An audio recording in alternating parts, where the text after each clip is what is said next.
Hola a todos y todas, yo soy Martín Alario, soy médico clínico y cardiólogo del Hospital de Clínicas y soy docente de la quinta cátedra de medicina y me toca darle la clase del paciente con disnea.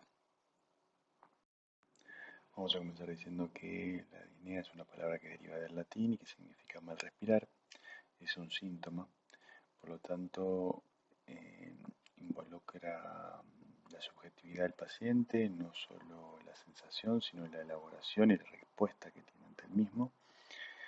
Se puede decir que algunas definiciones son que es una sensación subjetiva de falta de aire, es la conciencia de respiración desagradable y laboriosa, secundaria al incremento del trabajo respiratorio. Ya vamos a volver sobre este concepto de trabajo respiratorio que es fundamental para entender la disnea. Es una sensación consciente y desagradable de respiración anormal, si bien no es dolorosa, y es una experiencia subjetiva de disconfort respiratorio que consiste en sensaciones cualitativamente distintas que varían de intensidad. Podemos decir que la disnea involucra el concepto de trabajo respiratorio y que no necesariamente implica enfermedad. La disnea puede presentarse en ausencia de patología, ante un esfuerzo intenso en personas entrenadas o cuando sujetos sedentarios desarrollan esfuerzos moderados.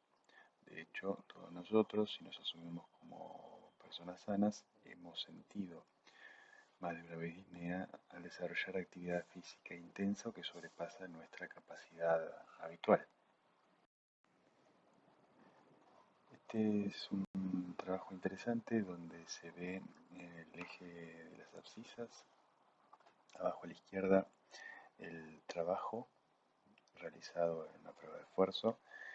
En el gráfico del medio se ve el consumo de oxígeno en esa misma prueba y en el gráfico de la derecha, de vuelta en las abscisas, la ventilación en litros por minuto. En las ordenadas lo que vemos es siempre el grado de disnea medido a través de una escala que es la escala de Borg, desde el 0 que no tiene disnea hasta el 10 que la disnea es máxima. En los gráficos, los pacientes que tienen el rombo son los pacientes sanos y de la misma edad tenemos pacientes con enfermedad cardiopulmonar, pacientes con hipertensión pulmonar arterial, insuficiencia cardíaca y EPOC. Van a ver que para el mismo trabajo respiratorio, para el mismo consumo de oxígeno y para la misma ventilación, los pacientes tienen mayor sensación de disnea. Y en este caso se habla de que hay una disociación neuromecánica o neuromuscular y hay un mismatch entre la orden que mandan los centros respiratorios y la corteza motora y las aferencias que reciben la corteza sensorial del trabajo efectivamente realizado. Cuando hablamos de disnea hay que considerar qué actividad física se asocia a la disnea. La disnea es siempre normal cuando se presenta en reposo o en situaciones que previamente eran bien toleradas. Por ejemplo, un paciente que tiene disnea en reposo, en súbita, en un vuelo transoceánico, uno podría pensar que tiene un TEP, una embolia de pulmón, un neumotórax o un síndrome coronario agudo. O un paciente que porque tiene una EPOC, tiene una disnea habitual que le permite caminar solamente 200 metros sin tener disnea y que hace 48 horas no puede deambular más de 50 metros porque tiene disnea. En ese último paciente claramente ha habido una progresión en la clase funcional que se ha visto más deteriorada con la presencia del síntoma de disnea mucho antes. Si hablamos de fisiopatología, podemos decir que la disnea es una función del esfuerzo realizado para respirar y que la respiración está determinada a mantener la homeostasis respecto del intercambio gaseoso y del estado ácido-base del organismo y que participan mecanorreceptores de la vía aérea, en los pulmones y en la pared torácica y también metaborreceptores. Si bien no hay una teoría única, sí se tienen algunos conceptos en que comparten la mayoría de las teorías y que tenemos que tener en cuenta que tenemos distintos componentes. Por ejemplo, toda la parte de la caja torácica involucra los pulmones, la vía aérea intratorácica, los músculos respiratorios, toda la parrilla costal, los músculos respiratorios y el tejido celular subcutáneo, que es muy importante, sobre todo en pacientes obesos que tienen disnea, la médula, el tronco encefálico, la corteza motora y la corteza sensitiva. A grandes rasgos, hay estímulos que gatillan que la corteza motora envíe una orden, un plan motor con un determinado objetivo a los músculos respiratorios. Estos músculos respiratorios desarrollan la actividad y ese mismo plan motor a la vez se envió a la corteza sensitiva que va a recibir la información, las aferencias desde el esfuerzo que está realizando, el movimiento que está realizando en la caja torácica para hacer el intercambio gaseoso, el movimiento de volumen aéreo. Y si hay una diferencia entre lo que envió la corteza motora y el plan que envió la corteza motora y lo que recibe la corteza sensorial, de ese mismatch surgiría la disnea, elaborada a través, con participación del sistema límbico, como una sensación desagradable, en lo que tendría participación también experiencias previas.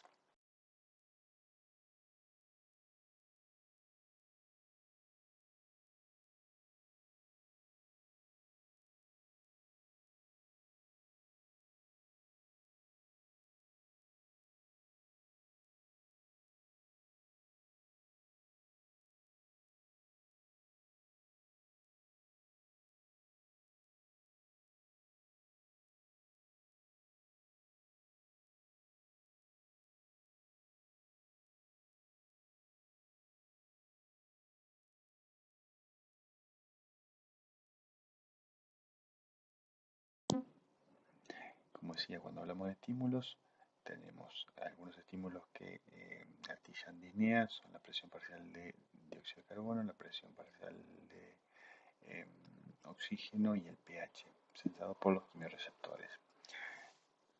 Tenemos receptores de estiramiento, los usos musculares, que serían mecanorreceptores y receptores de, perdón, y mecanorreceptores que sensan la fuerza desarrollada, que es el órgano de Golgi, por los músculos respiratorios. También tenemos mecanorreceptores que sensan la temperatura del aire y esto tendría algo que ver con la sensación de mejoría de la disnea ante la exposición del aire frío, por ejemplo, que estimula el trigémino. Y de metaborreceptores que sensan la acidosis metabólica localizada cuando la demanda metabólica supera el aporte de oxígeno. Estos metaborreceptores estarían a nivel de las células musculares. Si hablamos de la etiopatogenia, tenemos que pensar en causas de la disnea y uno podría pensar que la anemia, la embolia pulmonar, la acidosis, la hipoxemia y la hipercamia y el ejercicio intenso comparten eh, un aumento de los requerimientos ventilatorios, mientras que el asma, la enfermedad pulmonar obstructiva crónica, la fibrosis quística, la obstrucción por cuerpo extraño, lo que tiene es un aumento del esfuerzo necesario para superar la resistencia de la vía aérea. Por otro lado, otras alteraciones tal vez más estructurales, como la cifoescoliosis, el derrame pleural, el neumotórax y algún otro tipo de patologías como el edema agudo de pulmón no cardiogénico o cardiogénico y las enfermedades infiltrativas pulmonares tienen un aumento del esfuerzo necesario para distender el pulmón y la caja torácica. En aquellas patologías como la poliomielitis, las lesiones medulares, la miastenia y Guillain-Barré, lo que hay es un deterioro neuromuscular propio de la fibra muscular o de las neuronas que lo inervan, y alteraciones psicológicas, por ejemplo, trastorno de ansiedad o ataques de pánico, como causas de ansiedad, de disnea también. En cuanto al enfoque diagnóstico de la disnea, en este caso lo que vamos a hacer énfasis es en la anamnesis. El examen físico lo vamos a desarrollar en las clases prácticas y bueno, la reflexión junto con el ayudante en la parte práctica. Vamos con la anamnesis. Les traigo este es un trabajo donde hay una revisión y metaanálisis de la evaluación de los pacientes con disnea crónica. Es una revisión bastante rica y la traigo solamente para mostrarle que al principio de todo, el comienzo de todo es la historia clínica y el examen físico. Esto es lo más importante. Con una buena historia clínica, un buen interrogatorio y un examen físico podemos llegar hasta el 75% de las veces al diagnóstico de la disnea y orientar más adecuadamente la prosecución del estudio si es que vamos a solicitar algún estudio para confirmar la sospecha diagnóstica de aquello que genera la disnea en el paciente. En cuanto a la anamnesis, hay que interrogar sobre el síntoma que es la disnea y uno debe preguntar siempre al paciente primero por qué consulta, para saber qué es lo más importante para el paciente y sobre eso va a girar el resto del interrogatorio y la atención del paciente. Uno debe preguntar qué es lo que siente, adecuar el interrogatorio al vocabulario y a la comprensión del paciente. Uno debe preguntar por esta disnea cuándo comenzó, cómo fue la evolución temporalmente, esto es fundamental, con qué frecuencia aparece la disnea y en qué momento, ante qué circunstancias, ante un esfuerzo, si aparece en reposo, con qué intensidad, eso hay distintas escalas que uno lo puede evaluar, y con qué calidad, qué la desencadena, qué la acrecienta, qué la alivia, si el reposo alivia la disnea o alguna posición en particular, y si existen síntomas acompañantes, síntomas o signos acompañantes y cuáles serían ellos. Uno debe interrogar por antecedentes personales, por ejemplo, si el paciente tiene enfermedad pulmonar obstructiva crónica, si tiene asma, si ha tenido tuberculosis, si puede tener alguna secuela de la tuberculosis, si el asma, por ejemplo, tal vez no esté adecuadamente tratada o al igual que le puedan estar exacerbados, si el paciente tiene algún grado de inmunosupresión y tenga predisposición para el desarrollo de alguna infección que pueda estar ocurriendo en este momento. Los hábitos son importantes, ya sea el tabaquismo o el vapeo, ambos pueden generar enfermedad pulmonar. La actividad laboral, si el paciente trabaja en minería, si trabaja expuesto al humo, al asbesto, no hay que olvidarse de la exposición al humo en condiciones habitacionales precarias donde el humo fruto de los sistemas de calefacción más básicos le genera al paciente y a la familia una exposición diaria al humo, tanto para la calefacción como para la cocción de la comida. Las patologías asociadas, por ejemplo, si el paciente tiene alguna enfermedad neurológica, como la miastenia o el Parkinson, antecedentes quirúrgicos, el paciente, por ejemplo, puede haber tenido una lobectomía o alguna toraquetomía. En cuanto a la velocidad de instalación, la disnea aguda se instala en minutos a horas, debe ser siempre evaluada como una urgencia. Como causas probables tenemos el asma, la embolia de pulmón, el edema agudo de pulmón, el neumotórax, la ansiedad, la obstrucción por un cuerpo extraño, el trauma torácico, la hemorragia alveolar, la broncoaspiración y la acidosis metabólica, entre algunas. En la disnea crónica estamos hablando de semanas o meses, de 4 semanas a 8 semanas. Podemos pensar como causas a enfermedades neuromusculares, insuficiencia cardíaca crónica, hipertensión pulmonar, derrame pleural, enfermedad pulmonar obstructiva crónica, obesidad también es una causa muy importante y prevalente, las intersticiopatías o la anemia. La situación en la que se produce, si la disnea se produce en reposo, uno podría pensar de que el paciente puede tener una embolia de pulmón, edema agudo de pulmón, un neumotórax, como ven en el gráfico del medio, que tenga asma, o como les decía, bueno, una embolia de pulmón, como ven acá arriba a la derecha, la arteria pulmonar con su rama izquierda permeable y la rama derecha con un defecto relleno que es producto del trombo. La imagen de abajo a la izquierda es un corazón con un índice cardiothorácico aumentado y congestión pulmonar. En cuanto de vuelta a la situación en la que se produce, tenemos disnea de esfuerzo y esto puede producirse en enfermedades pulmonares, en alteraciones de la caja torácica, en la anemia, en la obesidad. Si el paciente tiene ascitis o insuficiencia cardíaca. Una cosa muy importante que siempre tratamos de hacer para entendernos mejor con el paciente y tener un correlato histórico de la evolución de los síntomas del paciente y para comunicarnos mejor entre colegas, son las escalas. Para cuantificar la gravedad, y una de las escalas muy útil en disnea y en algunas otras patologías cardiopulmonares es la escala de New York Heart Association, que tiene 4 clases, 1, 2, 3 y 4, de las cuales solamente la 4 el paciente tiene síntomas en reposo. En la clase 1 el paciente no tiene limitación en la actividad física normal no causa síntomas, en este caso disnea. En la clase 2 hay una limitación leve a la actividad física, el paciente está confortable en reposo y la actividad física ordinaria causa síntomas. En la clase 3 hay una limitación marcada a la actividad física, el paciente si bien está confortable en reposo, la actividad física leve causa síntomas, por ejemplo cuando el paciente se peina o se baña. Y como le decía, el paciente en clase funcional 4 está con síntomas en reposo, ya sea que esté sentado o acostado.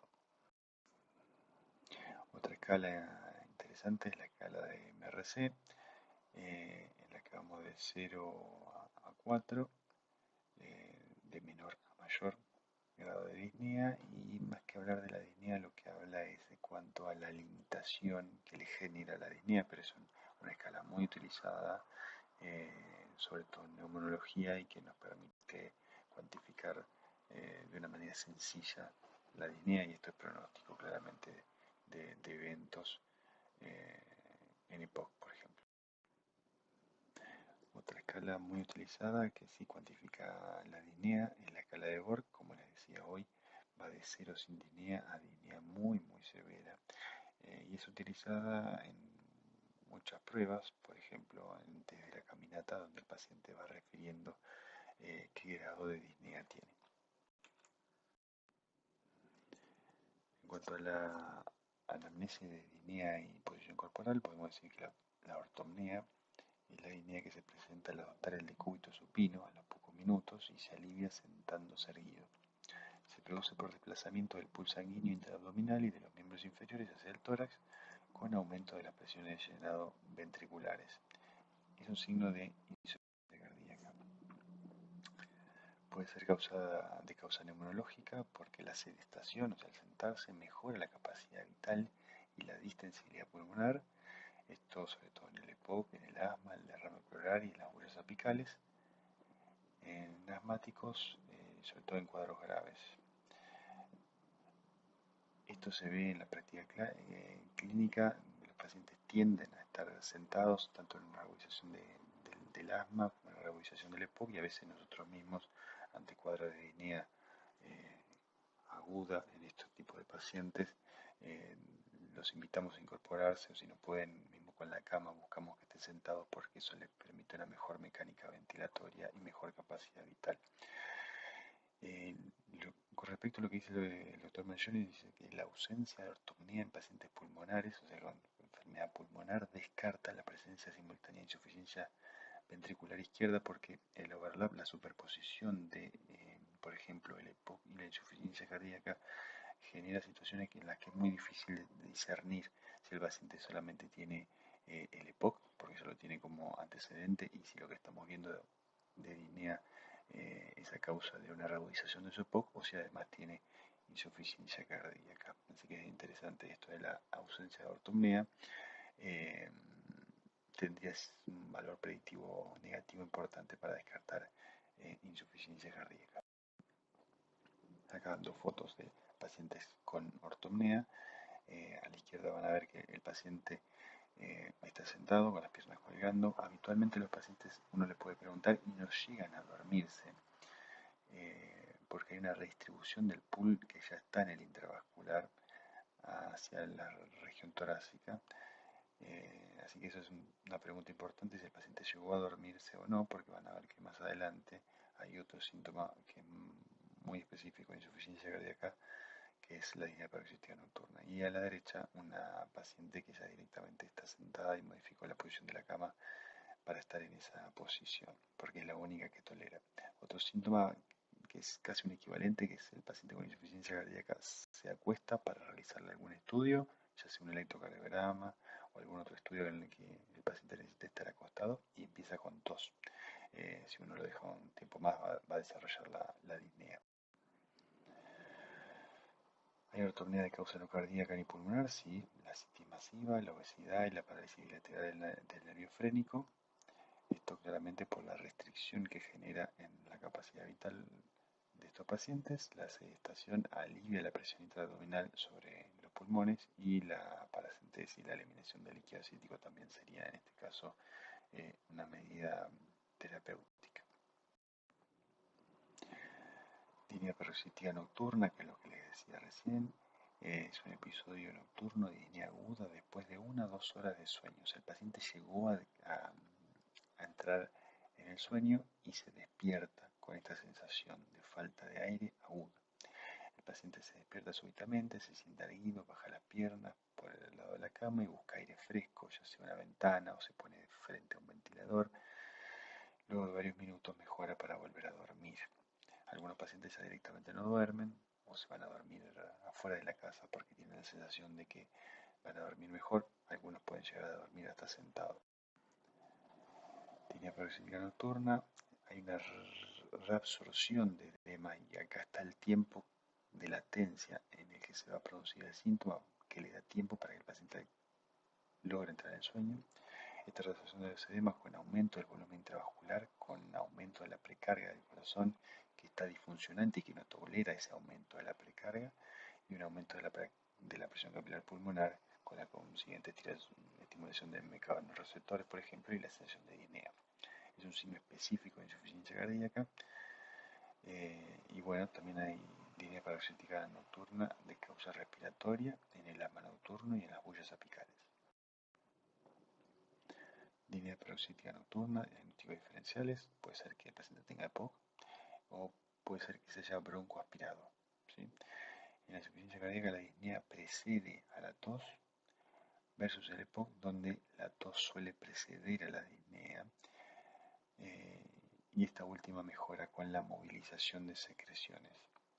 En la broncoaspiración predomina la tos sobre la disnea como mecanismo protectivo, ¿no? Por la broncoaspiración es que predomina la tos. Otro síntoma interesante es la platipnea, que es la respiración obligatoria en decúbito supino. Es la disnea en posición de erguido cuando el paciente se incorpora. A menudo se asocia a ortodesoxia, que es caída de la presión de oxígeno o la saturación al ponerse de pie. Habla de un shunt de derecha a izquierda que puede ser intracardíaco o pulmonar, habitualmente en las regiones bivasales. Se asocia a síndrome hepatopulmonar, a cirrosis, a comunicación interauricular, foramen oral permeable. Acá algunas imágenes de acropaquia en pacientes con síndrome hepatopulmonar. A la izquierda un capilar normal con el alvéolo, a la derecha el gráfico de un alvéolo, un capilar normal y un shunt anatómico. Y en el síndrome hepatopulmonar hay una distensión, hay un capilar dilatado donde hay algunos eritrocitos que no logran generar un intercambio gaseoso adecuado porque no se logran exponer adecuadamente a la membrana alveolar. Y es así que parte de sangre desoxigenada va a la circulación izquierda produciéndose el shunt de derecha a izquierda.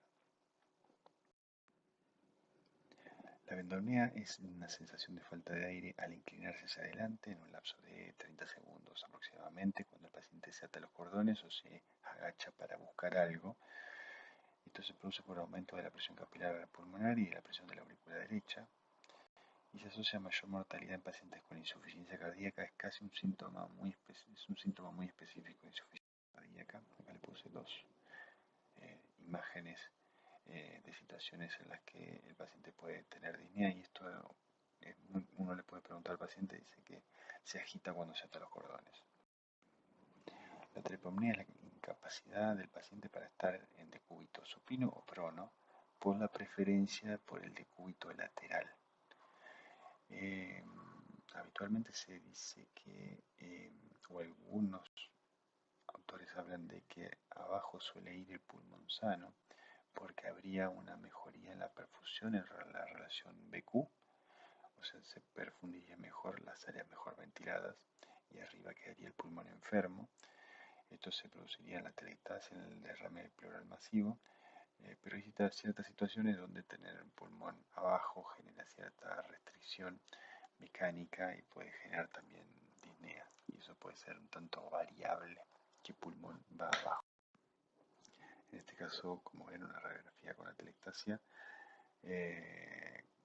con desplazamiento de la tráquea y parte del mediastino hacia la derecha, el pulmón atelectasiado, que además tiene las costillas pinzadas. Y a la derecha ven esta disminución del parenquima pulmonar, pero en este caso por un gran derrame pleural, que es toda esta imagen blanca que ven acá en el hemitórax derecho.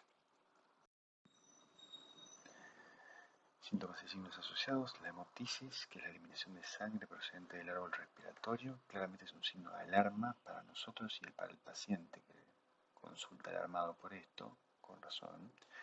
Causas: la embolia pulmonar, la tuberculosis, las bronquiectasias, el carcinoma de pulmón, la hemorragia alveolar, el absceso pulmonar. Otros síntomas y signos asociados que debemos preguntar al paciente si es que tiene disnea, si se acompaña de estos síntomas o signos, es el dolor torácico, que es un signo de alarma. Hay que preguntar por el tipo del dolor, si es anginoso, ya sea que es opresivo, irradiado al cuello, a los miembros superiores o a la mandíbula.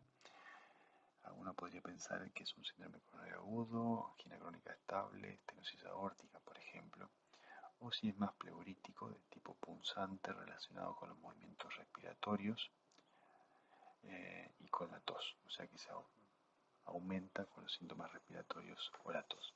Y en ese caso uno puede pensar en una embolia pulmonar, neumonía o neumotórax. Habitualmente en este caso se da por irritación de la pleura parietal, y uno puede decir a veces que si se irrita la pleura parietal diafragmática, que está en contacto con el diafragma, a veces el dolor se irradia a los hombros y al hombro lateral, y si se afecta la pleura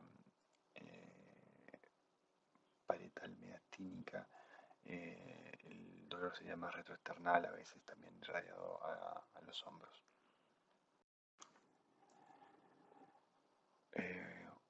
Otros signos asociados son las sibilancias o síntomas, porque a veces el paciente mismo lo oye.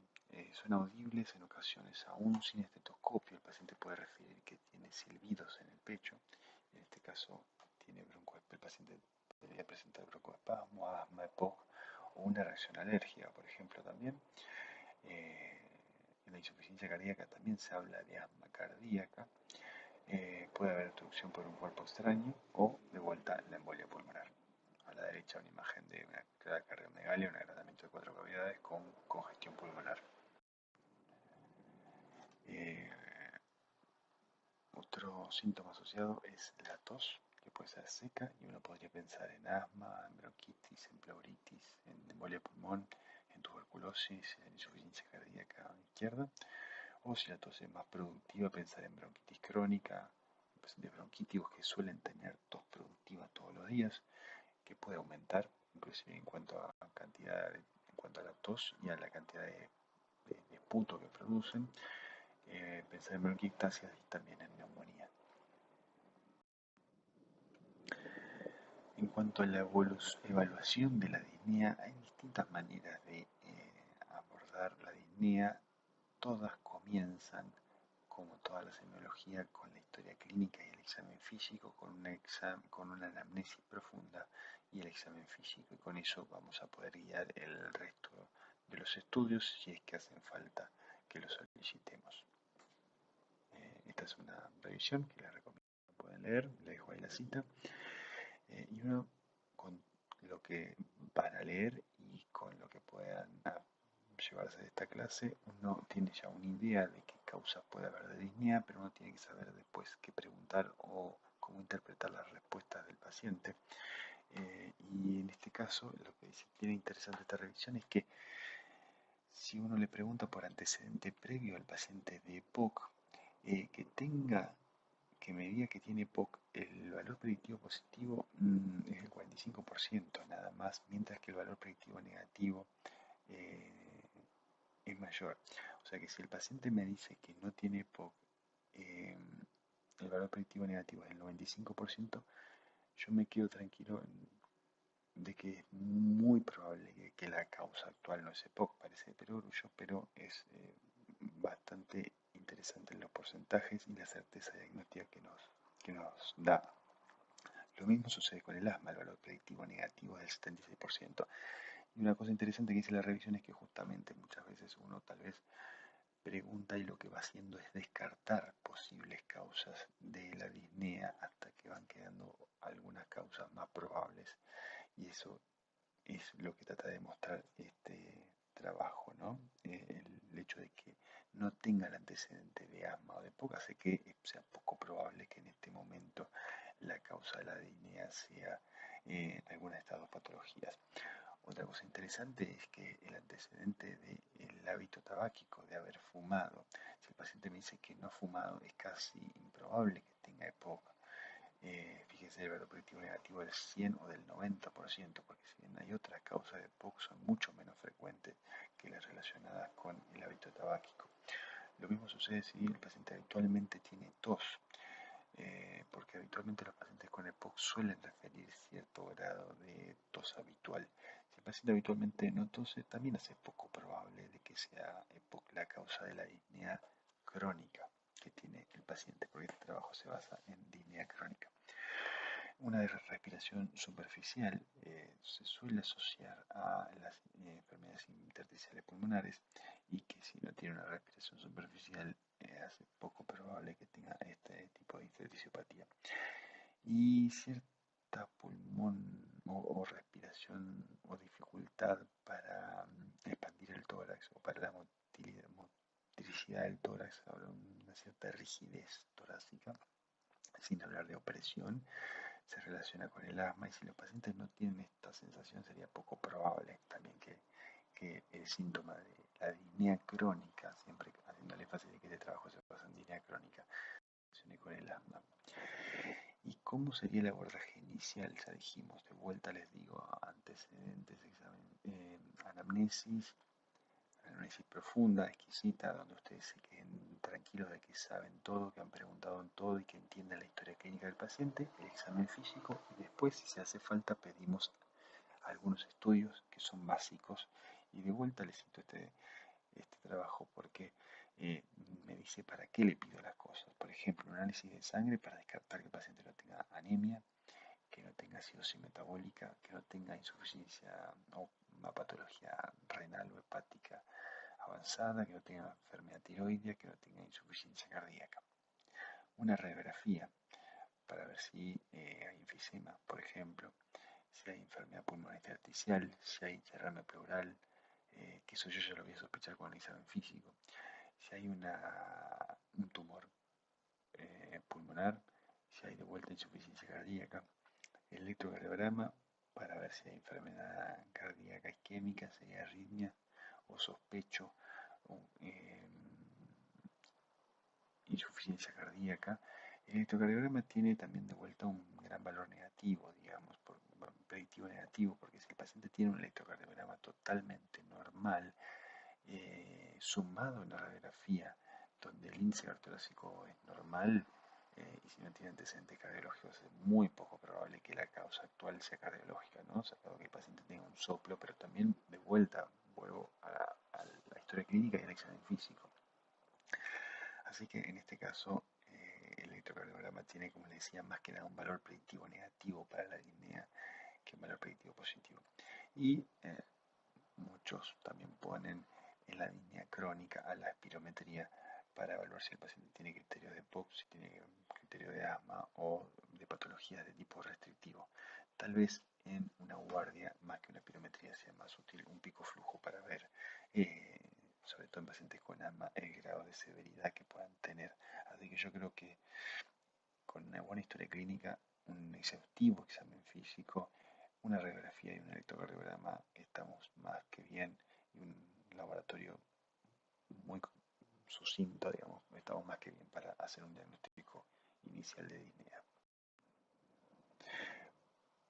Y Entonces, si aún con eso no llegamos a un diagnóstico de línea, hay ciertos análisis que son más dirigidos, pero tienen que ser eh, dirigidos a la sospecha clínica que de vuelta, insisto, historia clínica, examen físico, una elaboración de una hipótesis diagnóstica, esas dos o tres herramientas, una radiografía de tórax y un laboratorio básico, y con eso eh, plantear una hipótesis diagnóstica y acotar y pedir si hace falta, en algunos casos, solamente no va a ser en la mayoría, alguno de esos estudios, para no solicitar todos estos estudios, atomizar al paciente en una cantidad de estudios.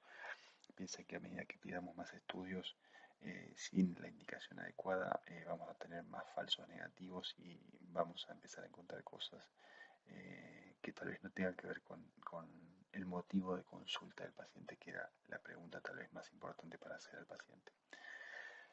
Fíjense que, por ejemplo, al último tienen la biopsia muscular, pero es en los pacientes en los que yo sospecho algún tipo de miopatía solamente, diferente del centello BQ, donde uno piensa en enfermedad trombembólica aguda o crónica, o una broncoscopía si pienso en sarcoidosis o un cáncer de pulmón, una resonancia cardíaca en aquellos pacientes con cardiopatía.